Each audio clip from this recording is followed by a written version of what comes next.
Dear Mr. or Mrs. Listener, we accept the fact that you're going to sacrifice a whole hour to listen to this podcast, but we think you are crazy. In the simplest terms, you see us as you want to see us. A Ninja Turtle, a Jedi, a redhead, a Mike. Sincerely yours, Redhead Family Therapy Guy, and a Mike. Don't you forget about the bugger. So walk on by. You better listen to this thing. It's gonna be great. All right. We're doing it again in the car, taping another podcast. You've found us again, the Redhead Family Therapy Guy. And a Mike. And we're rocking the road trip still. We're still on the road trip. Now, you're listening to this who knows when. But we're still on the same trip. We are. Time travel. And it's dark for us. Yes, it is dark. It's kind of spooky. It's not at all. It's so spooky. Although with the red lights off the recording device, it is a little ominous in the car. But we had so much fun talking about Teft from the Stormlight archives that we decided to talk about another character and a mental health issue that they have, and we're going big. We're going big. Oh man, main character is Kaladin, Stormblessed. Yes, and depression. Yes, the topic of depression. Yes. So I'll just start right off and say that I have a bit of a hard time with Kaladin's depression. Like it really surprises me at times. And maybe I haven't had as traumatic experiences as Kaladin has had. You mean like the kind of the onset surprises you or the severity surprises you? The severity, because Kaladin is such a resilient he does character. Seem to be extremely resilient. Yeah, and for him to be so affected, and the cool thing about how Brandon writes him too is even from his youth, he had a real. I love that that he tied his depression to the riddens, the time where the rain would come and not stop. Yes. And there would be this time of rain in the seasons where it's just a light drizzle for long periods of time. And he talks about how that time just was hard on him, and he didn't know why, and he didn't understand it, but he just felt sour and down. Yeah, some seasonal melancholy. Yeah. Like going on. Yeah, excellent. Some sadness that just persisted during that time. Yeah, but it's hard for me because I don't identify with that debilitating, heart-wrenching. I will say depression. So my wife and I grew up in Las Vegas, and just I don't know, 4 or 5 years into my career with the current agency that I work with, we were transferred to Chicago, and Chicago has really long, what feels like to me, I'm sure there's other places in the world that have much longer like winters, Alaska, but or anywhere into the north part of the hemisphere or southern part of the hemisphere where there's no light for periods of time. But they have long winters and they're dark and they're cold. And I would say I definitely was affected by these long, gloomy winters. And it was interesting that to kind of notice that, because growing up in the desert, growing up with the sun, I don't think I really noticed that the weather could impact me in that way. Yeah, I notice it when it comes to February or late February. It's kind of draining, I'm like, isn't it? Dude, I'm ready. Like this winter has seemed like it's kind of drawn on a little bit, and I'm like ready for spring. It was actually kind of nice to be down in Louisiana this last couple of days because they had some bright sunny days and some warm weather, and it felt really nice. It did, and it rejuvenates, right? Yeah. And it's interesting enough, when I was in Illinois, somehow I was at Bed Bath & Beyond, and not somehow I was there, but somehow I came. I don't across. know how. I was out, and suddenly here I am. It was amazing, and I'm smelling all these tester lotions, and I don't even know why. How did I get here? I came across a Happy Light. And I've wanted to try these out. Yeah, I was amazed at. I put it in my desk, and my coworker's name was Wayne. So Wayne and I, we had this happy light, and we turned it on, and it just point at you. You wouldn't stare at it because it was bright, but it would make me feel more energetic. It sounds like and a placebo happier. Effect. Hey, if it was, I don't care because it worked. Yeah, sure. It was great. Yeah, and it just goes to show you how much kind of the dark, gloomy days can really kind of take a toll on one, energy, and then mood. Yeah. Well, I really respect Brandon. One, writing characters that have mental health disorders so articulately and accurately, and I love that this main protagonist has this darkness. What else do you think, besides maybe seasonal affect disorder, affected Kaladin's depression so much? Well, definitely his self-view. I mean, he has this, it seems like this rhetoric or this self-view, this story that continuously comes up that is extremely believable to him, of being inadequate or being the one that causes, I'm so bad, I'm so inadequate, I'm so wrong that I end up causing other people to die. Yes. Or I'm unable to protect the people I love. Yes, I should be able to protect them, and because of me, because of who I am, I just fail. And where do you think that, like, do you get a sense of in his character development, how Brandon wrote him, like where that, do you think that's just a part of who he is, or do you think there are experiences in his flashbacks to his childhood or something that play into that belief or expectation? Yeah, it's a good question. I guess part of that might be, I should let you give a chance to answer before I jump in. Sure. No, I think it's a great question. There are some different flashbacks that I think definitely allude to some attachment injuries, traumas, experiences that would lead him to feel like he has failed or that he is inadequate in his capability to serve or protect others, which he really desires to do. Yeah. Well, I think it's important to note that because I think because of his family culture, where he's a high-ranking, a high dawn dark eyes because his father is a surgeon or a doctor, and so they have high status. He's an outsider because of his father's status in their smaller town. So he's a high-ranked.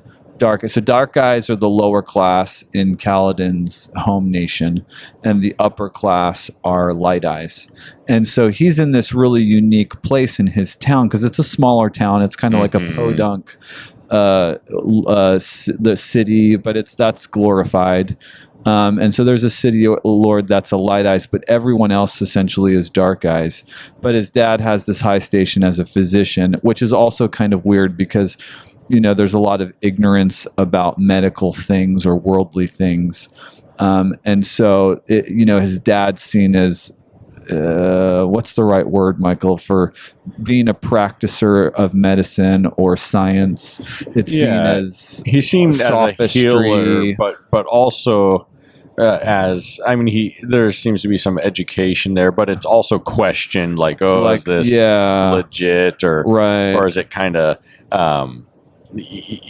like voodoo? Yeah, because it's not understood. Yeah. Right. So he's got this outsider status there, and then he's got a bit of a childhood romance with the light eye daughter, the daughter of the light eye city lord. Yes. And also I think the part of the family culture is that his dad is this incredibly he's a strong man, he's a principled man, and he's deeply devoted to his art of medicine. And he has challenged Kaladin at a very young age to he's primed him to become a doctor.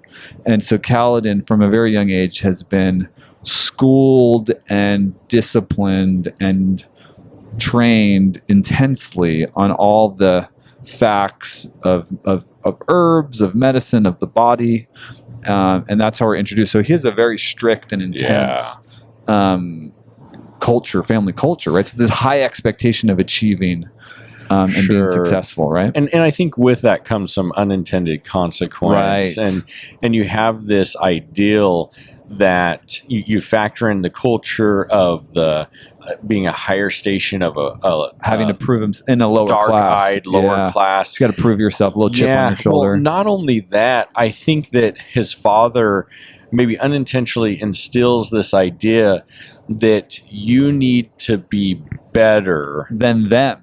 And you need to be more capable, and you need to be the one that rises above. And yet he has these experiences where he tries so hard to do that, and it gets fails. In the face. Yeah. And so then I think there's this rhetoric that's kind of from an early age, unintentionally, of I'm a failure. Right. I can never be enough. Well, and his dad becomes deeply disapproving of Kaladin because Kaladin chooses war. Yes. Or chooses to become a warrior, but he does it to protect his younger brother, Tien. So there's this whole scenario, which is too long to go into, I think, of where his dad ends up in the bad graces of the city lord that takes over for the one that he's a physician to as a kid. And it gets complicated because the city lord's son dies in a tragic accident that the doctor, Kaladin's father, the physician, is unable to save him. Yeah. And so the city lord resents Kaladin's father, who I'm forgetting his name. Rosh. What is it? Yeah. Not Roshar. No, that's the name of the nation that's the name of they live in. but the city lord, and I think that is important because there's some contention there where his father is some seen really as kind of like a know-it-all type person, and there's some jealousy there, right, with this light-eyed city lord. And the result of all of this, which I think is probably what you're getting at, this is the important part. The result of all of this is that there is some retribution dealt out. Right. And it feels unrighteous to Kaladin. Yes. It feels like this unrighteous retribution against his family, where his younger brother, what happens? Go ahead. His younger brother is pushed into the service of the army because the army needs recruits. But his brother's really young, and his brother's temperament is sweet, kind-hearted, like so innocent and he unaware. Loves, like bugs, and he's curious, and he's wonderful. He's this bright, like Kaladin adores his younger brother because he's just this sweet, naive kid, inclined to art. Is he inclined to art? Well, and he loves rocks. And he finds... So what I think really draws Kaladin in is Kaladin struggles with darkness. And depression and grayness. Tien brings light to him. And I think that really, really intrigues Kaladin. He doesn't understand it. He doesn't understand it. Yeah, he doesn't understand how he sees good in the world when Kaladin, from a young age, is being trained in surgery and seeing death and blood. And so Kaladin kind of takes this role of, at all costs, I want to protect that. Yes, I want to preserve that innocence. And he takes on this huge weight of, I must take care of Tien. Right. So Tien gets forcibly drafted into the military. Kaladin is not able to be forcibly drafted because of his station, and Kaladin is on a course to become a surgeon, to go off to the city, to be trained, to be able to rise his station. And so Kaladin is in this moment where he's put on the spot, and he chooses to enlist, which he has the right to do, against his father's wishes, and he does that to protect Tien. He does. And he ultimately fails. He fails. To cut that. Fails. And that is a huge trauma, right? And it's completely out of Kaladin. Like it's not his fault. It's distorted for him to take responsibility for it, but he does. But of course he does, right? And that's the theme of Kaladin's Stormblessed, and right? I think it's important to also note that there was an incident in his formative years where a girl fell and got hurt. I think she hit her head, had a horrible laceration. She fell off like a rock wall or something like that. And Kaladin's right there, and he starts to see to the girl, which makes other people uncomfortable because they don't know what he's doing, but they know he's the surgeon's son and he's been trained, but he's young to be administering. But Kaladin's dad's not there, and they're running to get his dad. So Kaladin starts seeing to her, and he's treating her wounds correctly. His dad later says that he did everything correctly, but the girl dies. She bleeds out. And I think that's horribly tragic as well, because in his first attempt, in a real critical moment, he feels like he failed. Well, there's that theme. And there's probably things that we're not even thinking about also that would be examples of injuries that he's had along the way. There's also another important one from his formative years that I'm remembering now too, when he's confronted by the boy who that's fight. Bigger. The other boy's bigger. His father was in the military, so his father has taught him some things, and Kaladin faces off against him with pole arms, essentially, right? Or spears. Spears. And Kaladin is bested. He has a moment where he surges and does decently well, but he's completely untrained. Yes. And the boy's a farm boy, and Kaladin's not a farm boy. They think Kaladin has it easy, but Kaladin's inside being schooled intensely by his father in education, being made to memorize things and develop, intellectual capabilities. And these farm kids just think he gets to, clean and take it easy while they're out laboring in the farm. Yes. And so he gets mocked by these boys and he gets bested, right? So that's an added sense of like, I'm not accepted by my dark-eyed peers, and I'm not accepted into the light-eyed community. Yeah. And then, but to add to that, not only is he not accepted in either, but light-eye, they are unfair, and they punish unjustly, right? Because they're human. There's retribution, and so there's a distaste or dislike. Where with dark-eyed, there's just I don't fit in, but not so much of this distrust or distaste. And so he has this experience in Amram's army, right? And Amram is a light-eyed general, and one that is supposed to be very is noised abroad or has a reputation of actually being a just. And Kaladin sees him that way. Mm-hmm. And Kaladin rises in his army after the death of his brother. He doubles down in his training. He doubles down in his commitment, and at a very young age becomes a squad leader. And gets the nickname Stormblessed because he's able to keep his men alive. And he always recruits the smallest, weakest, incapable boys into his squadron because he sees them as little TNs. Right? But he's an incredibly effective and he's able to do well with it. Yeah, he does. That's amazing. Yeah.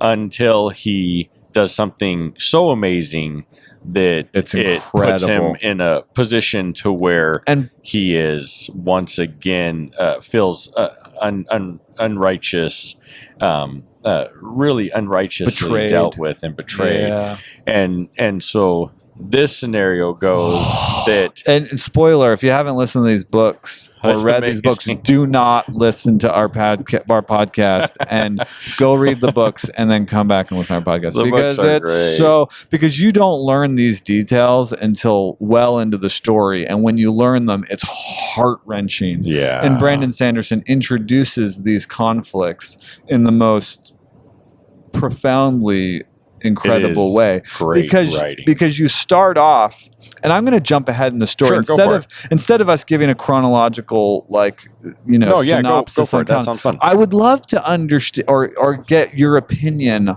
on the significance of Kaladin. Becomes a slave because of this Amram betrayal, which we'll articulate here, I'm sure, as we continue to talk. Sure. But what do you think it is about him swearing the fourth ideal that allows him to be delivered from the slave brands? Right? So the slave brands become this iconic symbol of him being trapped by this lie being a failure in protecting others. What do you think it is about this, about him sloughing off? Because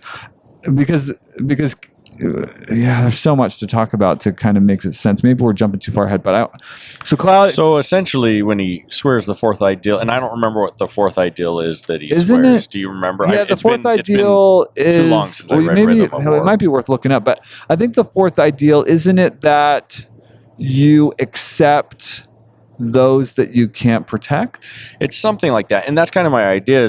Is that for him, being enslaved in that lie, yeah, there's some letting go of that, right? Of that unrealistic expectation Yeah. that you can protect everyone, Which is such a beautiful thing. oh gosh, and then to see,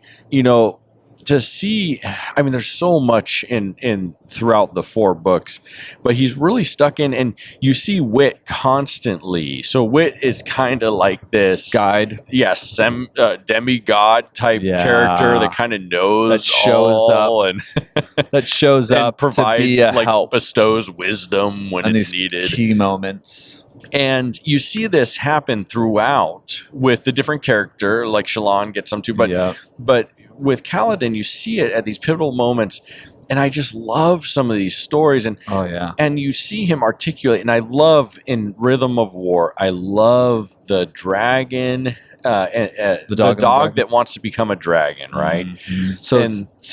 So Wit tells the story. Give us the short. Do you remember the story? It's been since it came out. I can remember the gist of it. But go for the gist. Yeah. So with this story, there's this dog. And Wit's telling Kaladin this story when he's in a coma. Yes.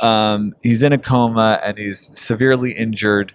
And the dark force in the universe, which is Odium, is essentially trying to seduce his soul into hell. Yeah, to the dark side. Yeah, and so Wit's able to create some space, and he's able to show up in Kaladin's subconscious dream, and he tells him the story. And the gist is there's a dog that wants to become a dragon. And does everything he can. Well, he starts with learning how to talk or learn language from the humans. Yes. And so he can speak and communicate. And do you remember what else he does? Because there's a bunch of things he learns to do that he are does not dog all things. these things that are incredible things. Amazing for things. a dog to be able to do. Amazing things.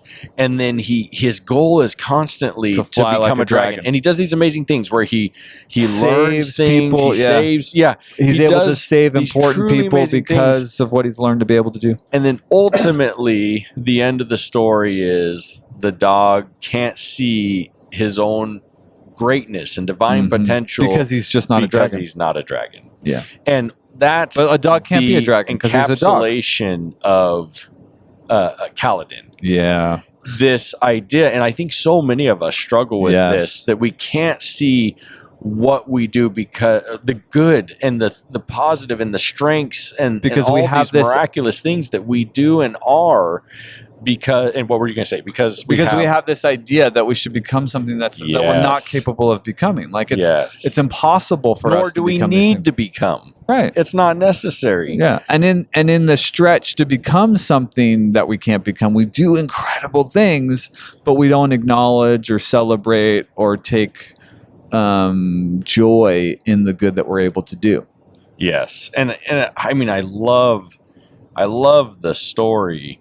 And I encourage you you could probably just Google it and look it up. Listen to that one part. Dog that wants to become a dragon. Yeah, just read it. But it really encapsulates for me this idea of the rhetoric, the story that Kaladin paints for himself. Is that he's trapped never he's imprisoned enough. by. Yes. Imprisoned to the point where he does miraculous things. Breaks himself in half.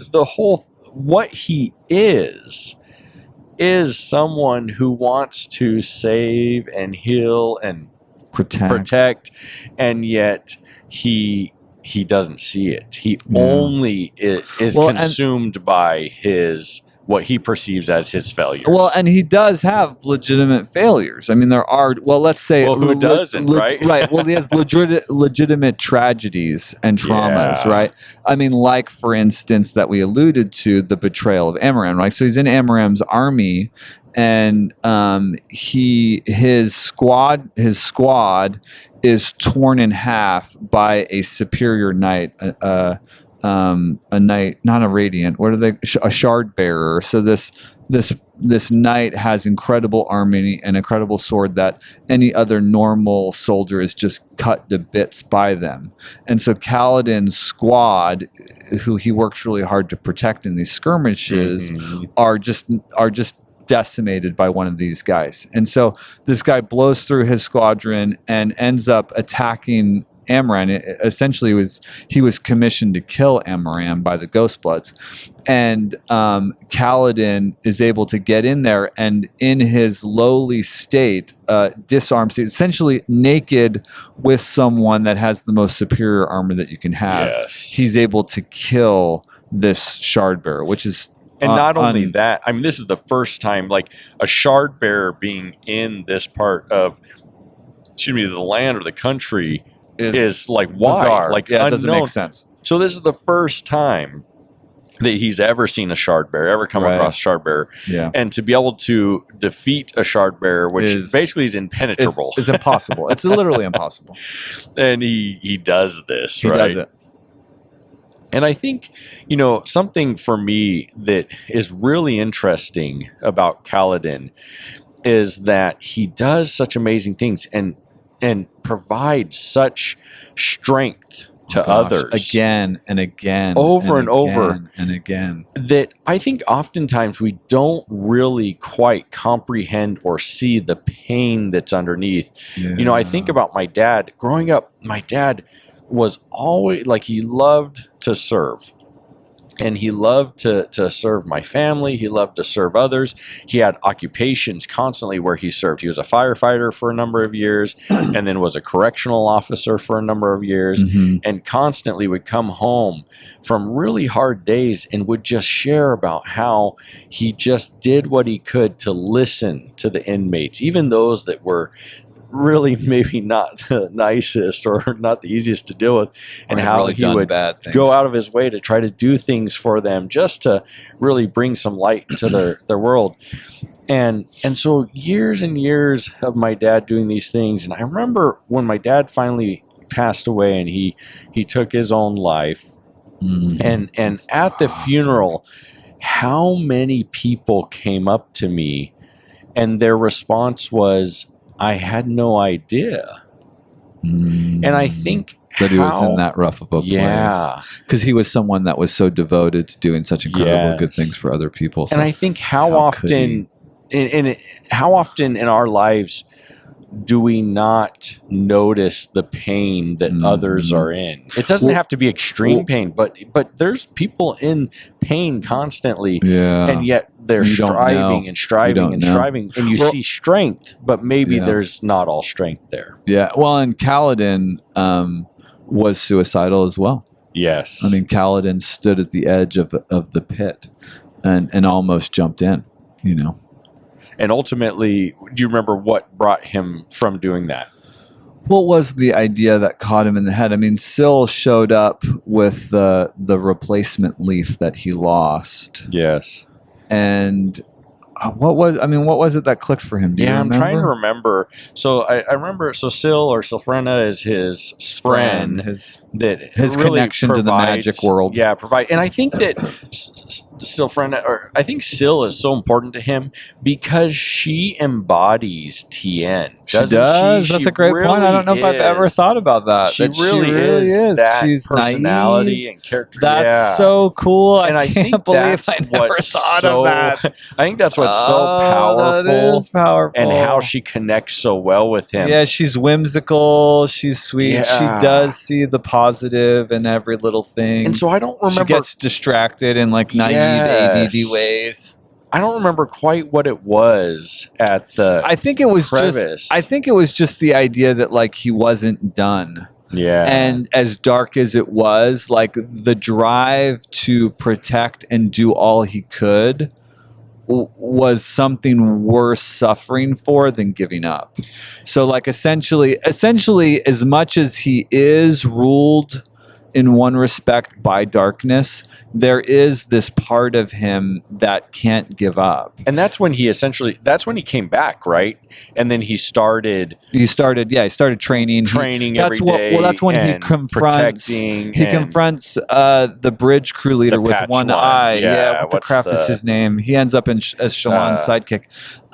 He does. That's right. It's hilarious. I can't remember his name either. But yeah, because then he confronts him and essentially like the guy's takes like, over. The guy's like, you can't do that, and he's like, what are you going to do to me, dude? He's like, what are you going to to do? Yeah. Like, I just stood at the edge of a cliff, and maybe like, that was part of it, right? Like part I did. Yeah, he discovered I can't lose my life right now because there's people I need to protect. Well, you can't take anything else from me. Serve, and maybe that was part of it too.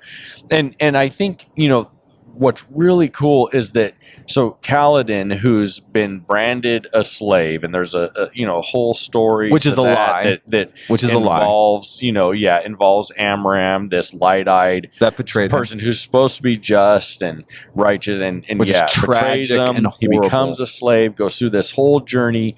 He becomes a bridgeman. So like bottom of the bottom, gonna die if he lasts 5 days, that's awesome, or something like that, right? Well, just a meat shield. He's an object. He's a cog in Sadeas's army. Nobody cares. And I love it. Like you grow to just the Bridge 4 is amazing story. Brandon Sanderson is a magician. Yes, dude. He's a lyrical, creative master. Like seriously. Like I'm sorry. I'm not super well read in the fiction world. I'm decently well read, but no one has articulated these he grabs ideals. You emotionally, and he does it in a way brilliant. To where you need something to happen, and it happens right and then.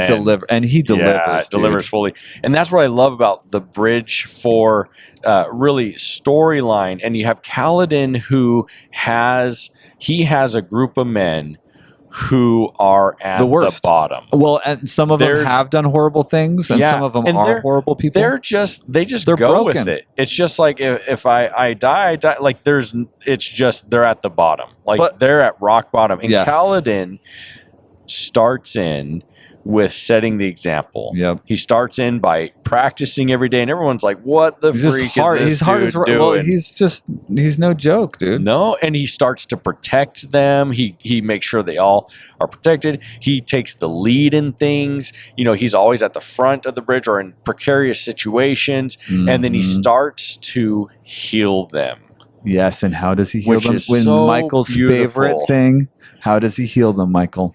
What is my favorite thing? What am I missing? To comment on in podcasts. You always love to make this point. With thing. Connection. Yeah. Is that what you Yes. I'm sorry.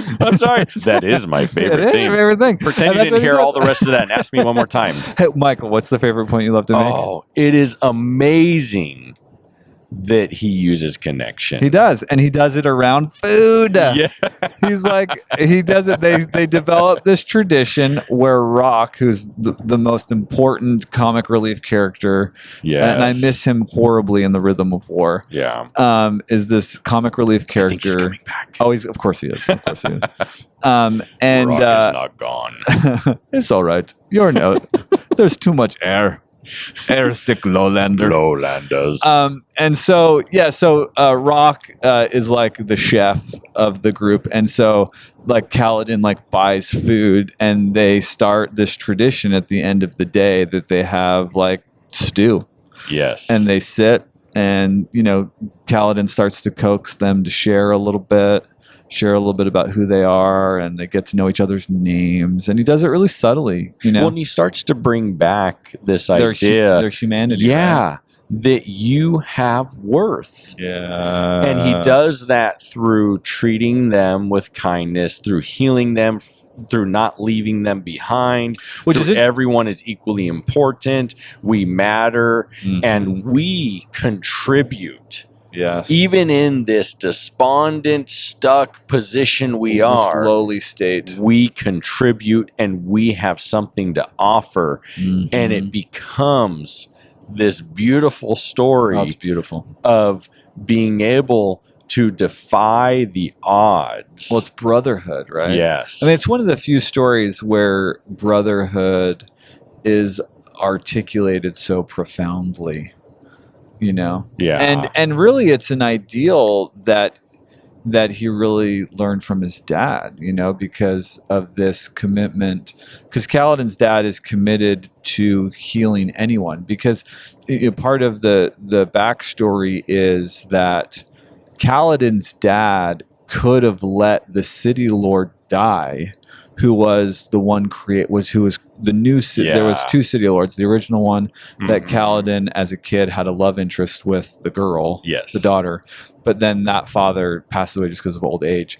And then the new city lord is been kind of thrown out to the hinterlands of the smallest town, which is Kaladin's town. And he's resentful, and he takes out all of his resentment on the people of the town, particularly Kaladin's dad. And so then Kaladin's dad fails to heal the son, which I mentioned before. And he could have let the dad die. He could have actually murdered him. And he doesn't. And so he has integrity to save whoever needs saving. Despite the fact that he probably realizes in that moment that there's going to be some unintended consequences that are awful, because he couldn't save the son, and he saved the dad.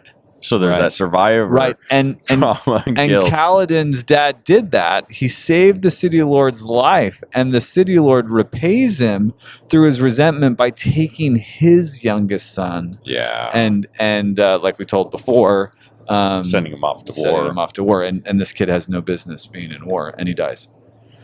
And so we have this story where Kaladin moves, really is the keystone in moving a group of people towards finding their worth while struggling to really see his own, to see his own value, and doing everything he can to be this healer. And it's really an interesting concept.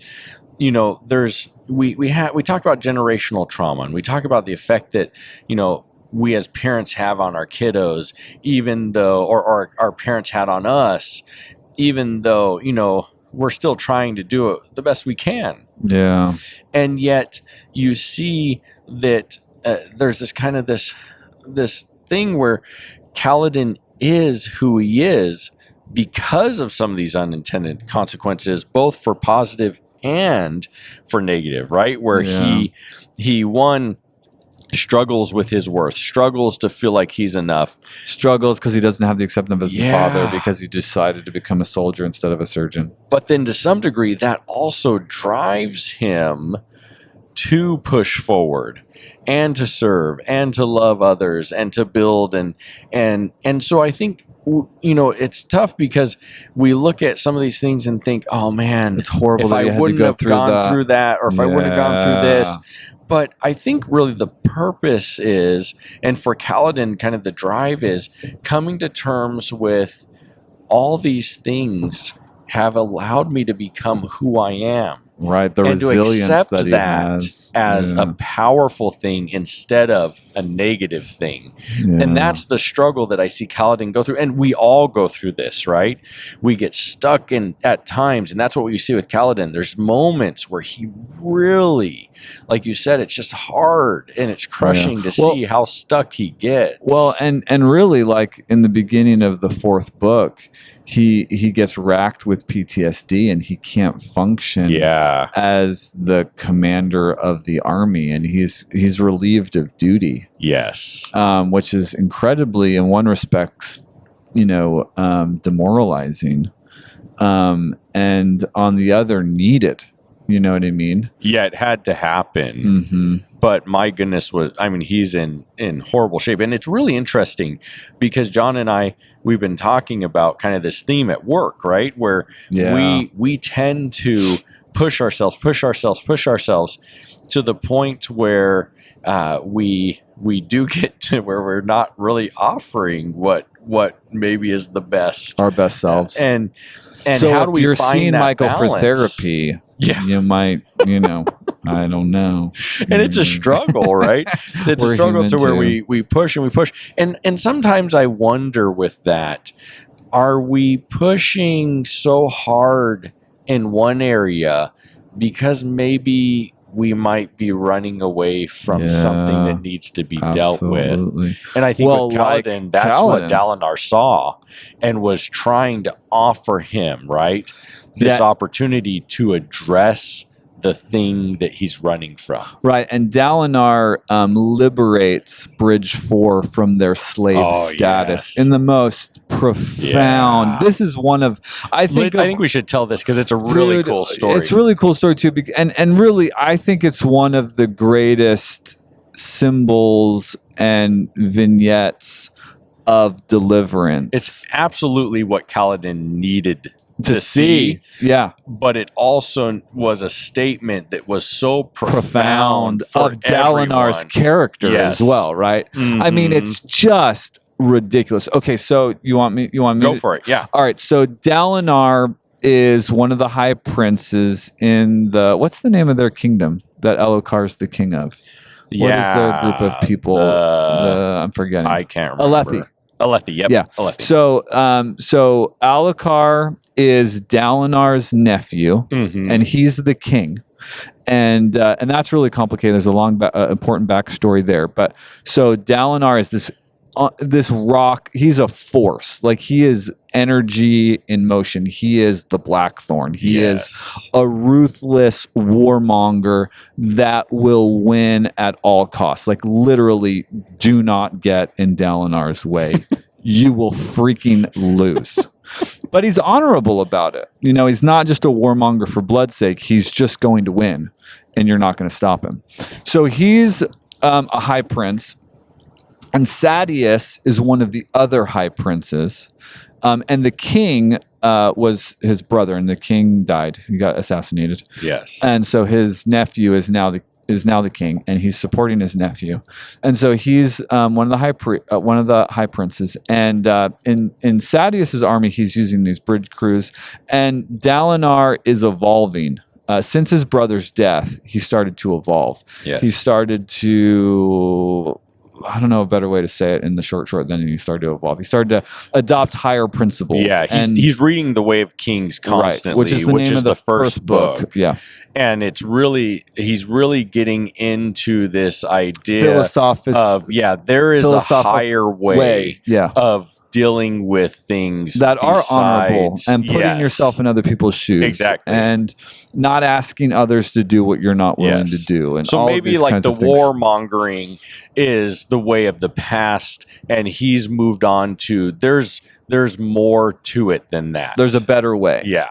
And this is un-Alethi, because the Alethi are like, you win, like you're strong. Like that's the culture of the Alethi people. And that's important to have that understanding there, because if winning is the number one, you win at all costs. Then your ability to fight, and not only your ability to fight, but the weapons at your disposal are extremely valued. Yes. And so Dalinar has shard plate, which is this impenetrable, incredible plate which is rare. And he also has a shard blade, which is a blade that can cut through everything except for shard plate. Yes. And shard plate can destroy a shard blade can destroy a shard plate over time, over a bunch of hits, but not initially, right? And so Dalinar has these incredible tools, and he is the master commander. You know what I mean? And these are rare, and they're hard to acquire. Yes. And if one acquires them, it's a big they're deal. Worth more than anything, really. Especially in the Alethi kingdom, because of the stature of war and winning. Yes. You're at the top of the food chain. And so Sadeas, as one of the other high princes, has shard plate, but he does not have a shard blade. Correct. And he wants a shard blade because Sadeas really wants to be king. And there is, and Sadeas and Dalinar used to really be compadres under the king who was assassinated. Yeah. But now that relationship has become complicated. And Sadeas is a real two-faced do whatever it takes to win. And Dalinar used to kind of be one, but he had morals. You know what I mean? Like, he didn't just kill people to kill people. Yeah, he had some footing to stand on. He was a little bit different. Yeah. And I think that, just to give just one last bit of context before you kind of share the story is, if you were to win a shard blade or shard plate, I mean, essentially you would be made a high prince. Yes. Like, you would be High given prince land. status. Yes. That's how powerful because this is. Yes, exactly. Which, remember, Kaladin, well, we didn't tell the whole part of that story. When Kaladin killed the shard bearer that tried to kill Amaram, he refused to, and Amaram had enough honor to offer the shard plate and shard blade to Kaladin, but he refused it because he was so offended. He refused to take up a tool that could murderously kill all of his friends so quickly. He was just sickened by it, so he refused the armor. And then Amaram, and he said he wanted to give it to one of his second in command, and Amaram was like, "No, I'm taking the shard plate and the shard shard plate and the shard blade." Yeah. And so in so doing, or was it just plate? No, it was plate and a blade. Okay. And in so doing, he killed the rest of Kaladin's crew, and out of his guilt, spared Kaladin and labeled him. Well, and he had to. A slave. He had to, because you can't. Like, he had to put on the persona that he had won this. Right. Otherwise, that is like dishonorable. No go. Yeah, because one of the things that everybody says is if you win shard blade or in a shard plate, you get it. Yes. And you get to ascend. Yes. And you actually do change. Like, you become light eyes. If you're dark eyed, you become light eyed. Yeah. If you bond a blade and the plate. And so he had to kill Kaladin's men, and then he had to enslave Kaladin, or basically send him to the depths of hell, essentially, so that no one would believe him or know him if Kaladin ever were to say, "I won the shard blade," and Amram's lying, because who would believe a slave that's why would you refuse to take up the shard? Yes. Like, that's ridiculous. Yes. Like, why would you turn down? Yeah, it wouldn't make any sense. It doesn't make any sense. And so that allows him, with his guilt, to see a reason to allow Kaladin to live. Right. So, all right. So you've got that backstory if you don't know the story. And then you've got a scenario where Dalinar and Adolin are out with their army fighting who they're at war with is the Parshendi. And Sadeas, in this coordinated war effort, abandons Dalinar and Adolin and all of their army to the enemy. They've become surrounded, and Sadeas leaves, assuming that they're going to lose. Yeah. And miraculously, he knows they're going to die, essentially. Yeah, because they're surrounded. Yeah. And so he leaves the battlefield, and he comes back, and in that moment, he tells everybody that Dalinar and Adolin and the army was surrounded and killed, and there was nothing he could do about it, which was a subversive way to take out an opponent, politically speaking. Yeah, very savvy. It was very savvy. And if it worked. If it worked. And of course, it didn't work because Kaladin became the White Knight in that situation, which is a great part of the story, and saves Dalinar and Adolin and gets the ragtag army, what's left of them, back to the camp, the base camp, or whatever it is. So in this moment, you have, and I always want to say Nynaeve, but that's not right. What's the queen's name? Oh, now that you said Elhokar, I'm so sorry, I shouldn't have said it. I can't remember. I can't remember. So but it's his brother's wife who's still the queen, and the mother of Elhokar, who's the king. And so she's there, and she has learned of Dalinar's death, and they have recently just rekindled a relationship because Dalinar's wife is also dead. and so they've subversively started to kind of fall in taboo love. and not A little allowed, taboo and all this kind of stuff, not appropriate. And so she is devastated. And do you remember the glyph that she paints? Yeah, she starts painting a glyph and of it's justice? Yeah, something like that. Or hope. It's significant. I can't remember what it's it was. Justice or hope. I think it's justice. I think it's justice. Like I think so. Because I don't think buys it, right? Yeah, she's and so like, in their faith, if you paint a glyph, then you burn it, and that's like burning a prayer up to God. And so I think she does justice. So she paints this glyph, and she lights it on, or no, she paints the glyph. I don't think she lights it on fire. She paints the glyph, and then Dalinar shows up. Yeah. And so you've got Dalinar, who's the Black Thorn, and he can rip anybody to shreds. And he confronts Sadeas in his betrayal, and Sadeas is playing it like, I didn't betray you. I just couldn't help you. I'm so glad you make it back. That's incredible. And Dalinar in this moment, like, confronts him and is like, they have this kind of silent exchange. Yeah. And Dalinar's everyone's like, holy crap.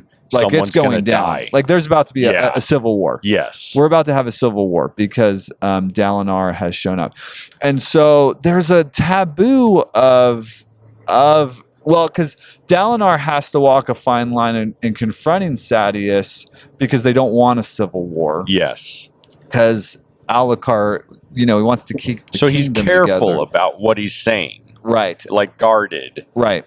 And so he requires, he says in coming back, I forget what, he says, Sadeas, thank you so much for leaving your bridge crew because they provided the way for our escape with the bridges. So I'm going to buy these slaves. He basically says, you're going to give them to me. Yes, it's like it's a command. Happening. Yeah, yes, it's a command. It's happening. And Sadeas is like, ho, ho, ho. Yeah, no, you have no right. And Sadeas knows about this Kaladin, and he knows something about it. He knows something's up. He knows that something's up, and he's valuable. And he absolutely is not going to give up Kaladin because he's got this name for himself, and he's like, they're my slaves.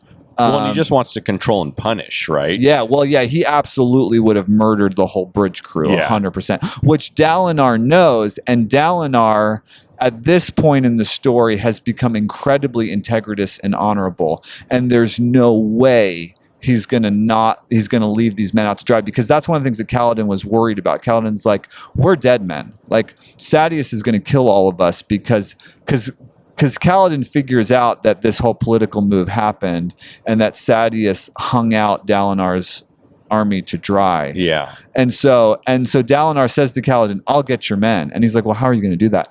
But Dalinar is really strapped because he needs to get the men back to keep his word to Kaladin, but he also doesn't want to start a civil war. Yes. So what he does is he pulls out the shard blade, and it's this incredibly tense moment because you're like, is he going to attack and kill Sadeas in front of everyone? Which is what the Blackthorn would do. Yes. But instead, he slams down the shard blade in the justice glyph and says, I'll give you the shard blade, which is priceless, for all the slaves. All of them, not just Kaladin, but every single one of them. Yeah. And everybody's like, what? Yeah. And then Sadeas mocks him, but Sadeas wants a blade so bad that he can't help himself. So he accepts the blade. And then everybody's defunct because nobody gives up a shard blade. You just don't do it. Like, they fight wars over them. Like, there's no way that you're going to give up a blade. And the great line. So Kaladin's confused because he assumes that he would attack Sadeas because a shard. I mean, the bridge crews are worth nothing to Sadeas. They're slaves. They're worth nothing to anybody. They're a dime a dozen. And this shard blade is priceless. And this makes me emotional. Me too. So much. Me too. And what does Dalinar say? So Kaladin's like, how could you give up a priceless artifact for slaves? And then he says, well, what's the worth of a soul? And Kaladin says, well, he has this moment. He's like, well, they're infinite. He's like, well, then I guess I won, because I got like so I got powerful. like 1,000 slaves. So that's 1,000 priceless souls for one stinking sword. Amazing. It's amazing, and it's so much more powerful in the context of the story. My goodness, it's so powerful. We do it no justice. And my goodness, what a story to remember, and to worth of a soul. constantly remember that, hey, you may see strength everywhere, except for in your own heart, or in your own mind, or in your own body. You may see worth everywhere except for internally, and yet, the worth of souls. It's profound. And it, I think it can be hard to remember that, and it's extremely hard for Kaladin to see that. But I think, it's so emotional because it's true for each of us. Which is why we do what we do, right? Yeah. And that's why I do what I do. Because, it's literally the reason why I decided to become a therapist, was because I wanted to help people see their worth and value. I wanted to help them unlearn the lie that happens in trauma, which is that I'm not enough, or I'm not worthy of love and belonging. That's what we internalize from trauma. And I wanted to be a part of helping people connect with and discover their value and worth. Well, and ultimately, there's no amount of shard blade or shard plate that's worth more than just one of them. And I think the heartbreaking thing is that over and over, Kaladin has opportunity to see this and to hear this, and still struggles to believe it. Each of the bridge men, not all of them, but definitely certain of them, Teft included, really struggle. Moash, so heartbreaking. It is heartbreaking because he gives himself over to resentment and hate. He does, which Dalinar almost did, which Sadeas absolutely did. Yes, you know what I mean. That's just it. That's the enemy. The enemy of our souls is resentment and malevolence and shame. That's what kills us. That's what destroys us. And it's so common with us. We constantly have things in our life. If we can just but see and remind ourselves, I promise you, there's things there, but we fail to see. We do fail because we get trapped. We have an attachment injury, and that injury, we internalize that we're not the most important, that we don't have value. It's really interesting. John and I were even talking earlier. I have a couple I'm meeting with, and we were talking about the couple, and we were talking about one of the individuals tends to attack the other individual. And that can be really hard because it seems like it could be malicious at times, or it could seem it could be purposeful. Right. But our job is to see beyond that. And I don't think that, when I say our job, I don't think that's our job as a therapist. I think that's beings. Is to see really beyond the anger to the pain, the sadness, the loneliness, and the hurt. And I think we've talked about this in another podcast. It takes a tremendous amount of resilience and emotional maturity when somebody's coming at you with sure, especially a loved one, to realize that they are attacking out of pain. Yes. Everyone is. Whenever somebody is coming at you in a malicious or unjust or in an attacking way, they're doing so because they're in pain, which doesn't make it okay, which doesn't mean it's okay to bully someone or call someone or be horrible. But as the person that is the target of ire, if we can have the emotional maturity and the wherewithal to stay out of reactivity and defensivism and show consideration or compassion in some settings, some settings, it's not safe to do that. Yeah. But in one where there's not an abusive, toxic, horrible, and just your typical fight, which all of us have in our Sure. families and in our marriages, which is incredibly normal. And Yes. again, I'm not saying it's okay, but it's a part of all of our family relationships that we have arguments.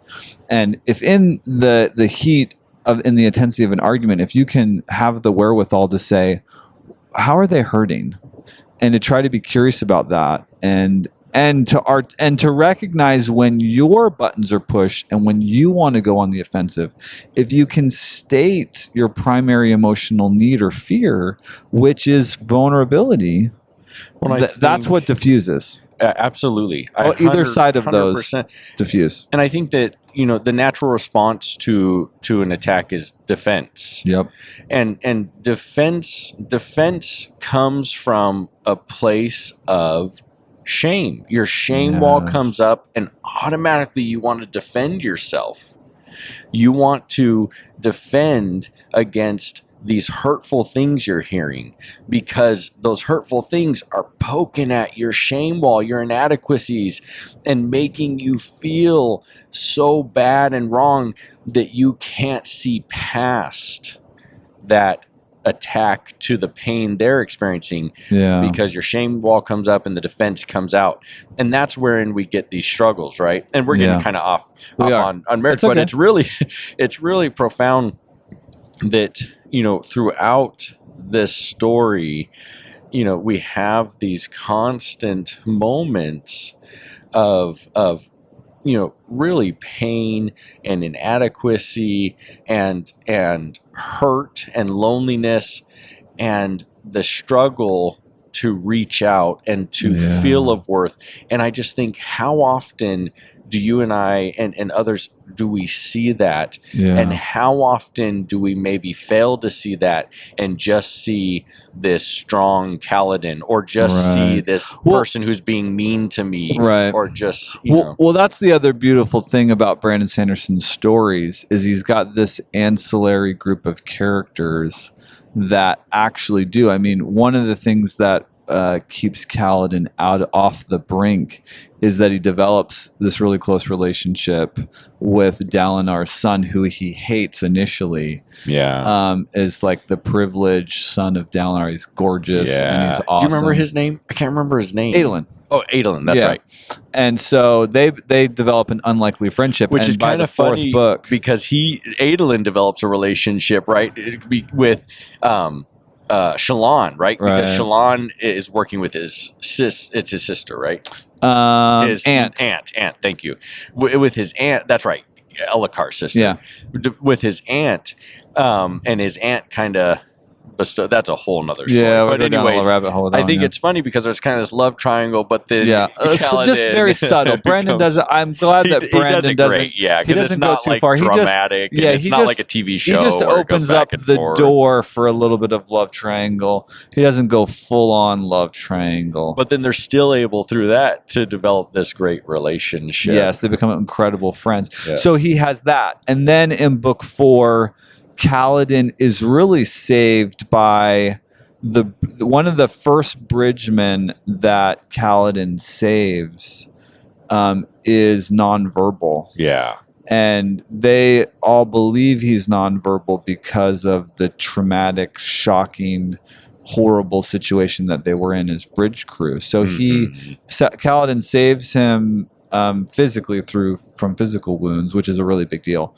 And then he's never able to speak. But it turns out it's a big deal because they're not worth saving, right, in the eyes of Sadeas, right? And Kaladin says, "Hey, you are worth saving," and that's powerful. Like there's so much powerful, it's so powerful things when it comes to the worth of the soul in this book. It's just so amazing. And that deject, and we find out. Later in the story, now I was finding that backstory, and I'm forgetting his name. I know, I can't remember his name either. I might keep talking. I'll look and see if I can find it. So this other bridgeman who's nonverbal, in the 4th book, we get a little bit of backstory, and it turns out that he was actually wounded as a child, and so he has a disability. And this disabled man is able to participate and really leads to the saving of Kaladin. So the least among the bridge crew, and the first person that Kaladin saved in the bridge crew, who's least capable, is the instrument of saving Kaladin in the fourth book. And it's incredibly profound that this seemingly most incapable person is the instrument. And it's really cool because he's the one that's talking to the sister, right? Or communicating with her. What do they call that? They do call her the sister, but she's essentially the spren of Urithiru, who the queen bonds. And what's the queen's name? Not. Oh, don't say. I didn't say it. Sorry. Oh, shoot. That's bugging me. I know. We're sorry, guys. It's hard to remember. I'm not good at names to begin with. Dabbid. Yeah, that's it, right? Dabbid's the name of the nonverbal bridgeman that saves Kaladin in the fourth book. Yeah. So it's just cool because Brandon does this fantastic job of crossing all of these lines and all of these different characters in different ways, supporting and helping one another and doing it in response to each other, Well, I think, just to maybe kind of bring back around to this idea or the topic of depression. Well, and we should, as you go with this thought, we should hit on how Kaladin is really healed. Yes. How he is delivered from his slave brand, because we referenced it. Do you remember, or can you talk about what it is? Like with the fourth ideal? Yeah, but he swears the fourth ideal. Yeah. But do you remember how it is that Kaladin is healed? I don't know if I can remember. Okay, so Kaladin in his comatose state is falling from a mountaintop, essentially, in a high storm. He's jumped, maybe to grab his dad? Yeah, I think it was to get his dad, right? He jumped to grab his dad. So they're descending in the darkness, which is incredibly symbolic. And Dalinar's become supernaturally capable because he's bonded the Storm Father. He has the bond, so he's bad. And in this state, Dalinar is reaching out to Kaladin, but he can't reach Kaladin because he's on the edge of death. Not only physically, but emotionally. He's just spent. He has no more energy. Well, and he's losing Syl, right? He's separated from Syl as well, which he needs to stay connected to not die with his supernatural powers. And so he's descending in the abyss of darkness, and Dalinar is able to kind of slow time, as it were, and he creates this vision for Kaladin, where Kaladin is confronted by the moment of Tien's death, his brother. That's right. And Tien, I'm going to get emotional. And Tien dies on the front lines of this battle. And Kaladin had resentment towards the crew, the platoon leader that sent Tien to the front lines, but he sees it differently. He sees the commander as inexperienced. He sees the story differently, that Tien voluntarily went towards it to be with this other rookie soldier, and they were essentially going to die because they were just untrained and incapable. And Tien says, well, this boy going to the front line is scared. And Tien says, well, I'll go with you. And Kaladin's like, Tien, why did you... Oh, I'm going to get so emotional. Tien, why did you go... So he has this visionary moment where he's like able to talk to Tien. And he says to Tien, why did you go to the front lines? And he's like, well, my friend was scared and I needed to be with him. And he's like, but you died. But you were going to die. And he's like, well, but I didn't want him to die alone. Like, I needed to be there with him. So he didn't die alone. And so Tien intuitively understood this, that we're going to face terrible things, but at least we don't have to do it alone. And so Kaladin has this healing moment where he hears from Tien, and Tien, he's able to kind of connect with the ghost of Tien or the spirit of Tien or the memory of Tien, and he's able to look at him and say, hey, look, you're not alone, and you have your friends, and you need to be there with your friends. And we go through hard things alone, which is interesting because Kaladin is healing in this book. He's working with Teft. Yes. And him and Teft are reaching the most dejected people of society that are kind of crazed and in like a quote unquote kind of a sane asylum, because there's nothing you can do for them, so they're so crazy. But they're battle shocked individuals. He's basically released from military, right? And so he's kind of like becoming a surgeon again, but he's not doing surgery, and he's like in a psych unit, basically. Right. He starts working with individuals in the psych unit, and the way that he starts working with these individuals in the psych unit is him and Teft start like an AA group. Yes.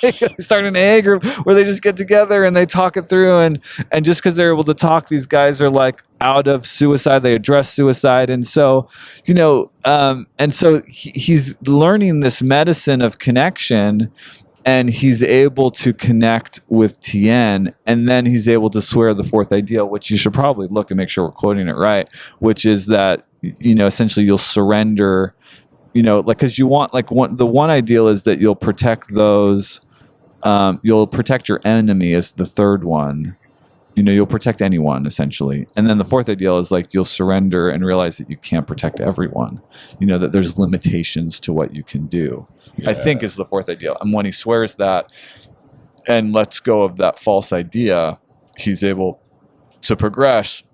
And he gets shard plate, living shard plate instead of dead shard plate, which is... Yeah, let's see. So I think I can find the fourth ideal. You should read all of them. Just read them all, because they're so bad, eh? Well, I don't know if I'll be able to find... Well, they usually have them all listed in the same spot if you look up the ideals of the Stormlight Archives. The first one is, I always get the order wrong. Life before death. Strength before weakness, journey before destination is the first ideal. Yeah, so life before death, strength before weakness, journey before destination. It's the first ideal. Second ideal is I will protect those who cannot protect themselves. Mm-hmm. Third ideal, I will protect even those I hate as long as it is right. Oh, I forgot the caveat. That's important. I will protect those I hate even if the one I hate is myself. And that was...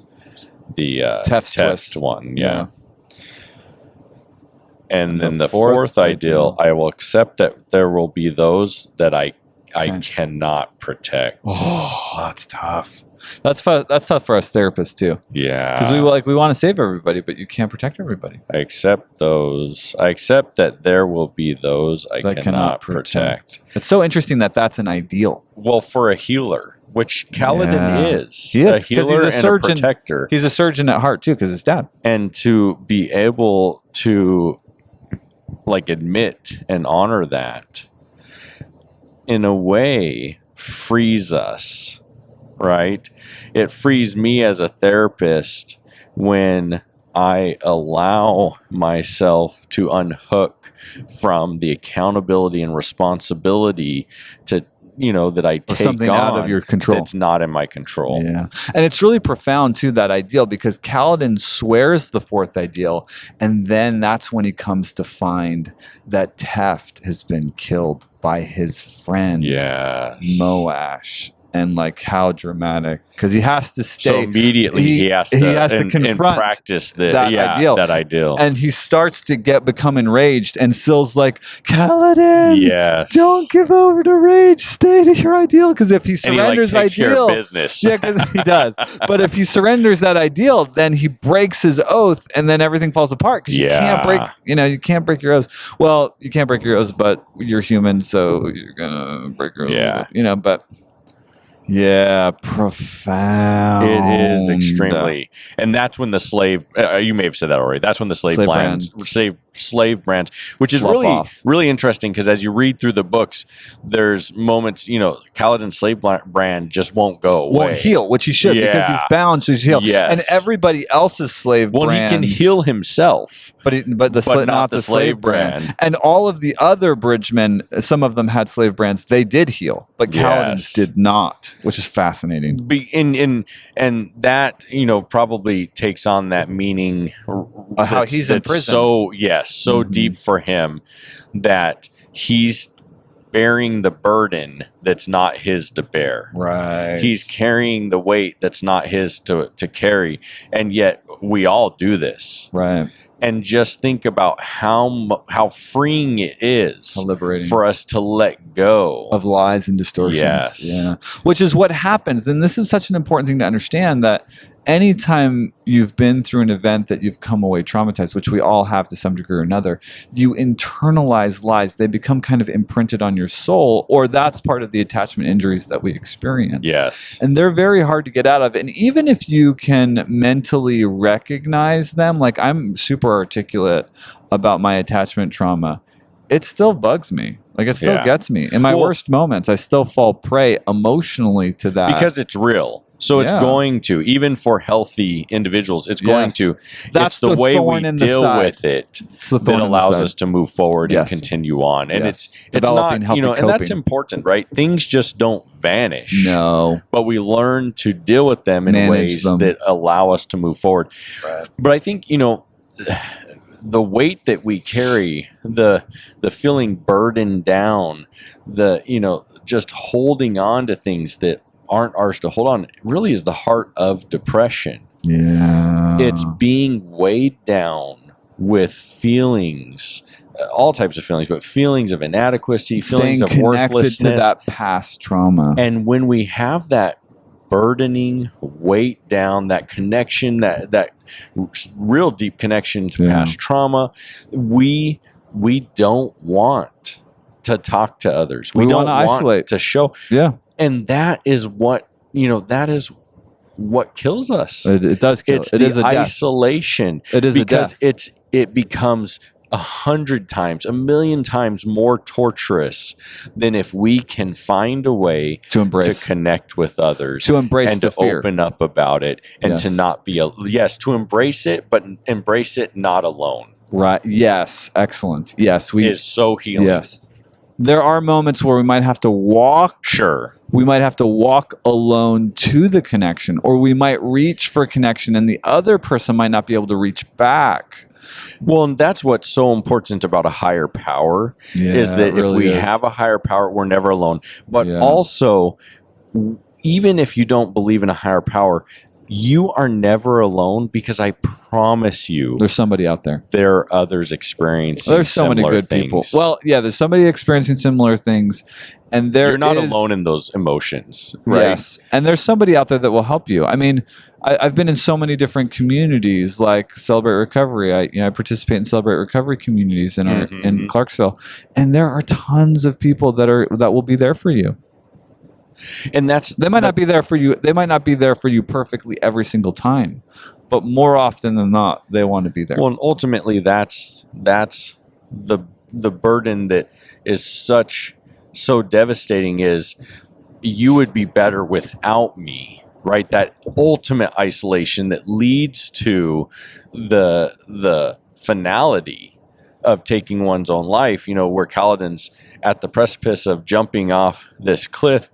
It's this idea of everyone would be better. I want everyone to be okay. Everyone would be better without me. And yet the answer is we need each other. Absolutely. And we need that connection because it heals. And so not giving prey to that lie can be really, really hard. And I want to throw out, scary. It's absolutely true. It is really scary. And it's scary because the persons that you're going to try to develop that connection aren't going to be perfect at extending that affirmation and availability all the time. No, they'll struggle just like you do. Yeah, they're not going to be perfect. They're going to have bad moments too. Yep. Or they might be, or a person that you're trying to connect with might be someone that's traumatized in a way that they can't offer the level of availability that maybe you need. And that can be perceived as I'm bad, right? Or that they're untrustable. Yes. Well, it's like, no, they're not untrustable. They're just human and have problems too. Yeah. And we have to be patient with them. Like, I have not been perfectly available for my wife every time she's needed it. And my wife hasn't been perfectly available for me. And that's when the worst fights happen in a marriage relationship, Yes. when neither of us are really capable of being there to the full extent as the other one needs it. But if you can just breathe and chill and look at each other and just hold each other's hands and say, okay, we're at odds right now, but we still love each other. I still love you. Yes. You know? And coming together in some way, I think. And friendships too, or family too. I mean, that's what we have to do. We have to be there enough. Yeah. We don't have to be there perfectly for each other. And we need to be gracious enough towards each other that we allow the other people around us to have the weaknesses and insecurities and traumas that they have. I think no matter how long we talk, we can't fully encompass Kaladin. Dude. There's so much. For me, Kaladin is so amazing. I love so many characters. You're no joke, dude. Like, seriously, man. But like, I know you're listening to our podcast, Brandon Sanderson. And bro, you're no joke, man. We're gonna get this guy on our podcast. It would be amazing. Or it's gonna happen. It's gonna happen. Amazing. It's gonna happen. And so I'm sure we haven't done Kaladin justice that he deserves. Or maybe we spent too much time or telling even the story. topic of depression. Oh yeah. But there you go. I hope we've talked enough In a about way. it that it sparks your curiosity and you read Read it. because the books are worth every minute of the read. I love them to death, and everything has room for improvement, right? There's always, so I'm sure there's things that you could find about the books that you wouldn't enjoy, but sure. Definitely worth the It's time. worth it. And if you, I mean, the relationships and the progression through the stories and the characters are masterful. I mean, Brandon, he's a master. Thanks, everyone. Been a good It was time. a fun car ride. All right. Adios, amigos.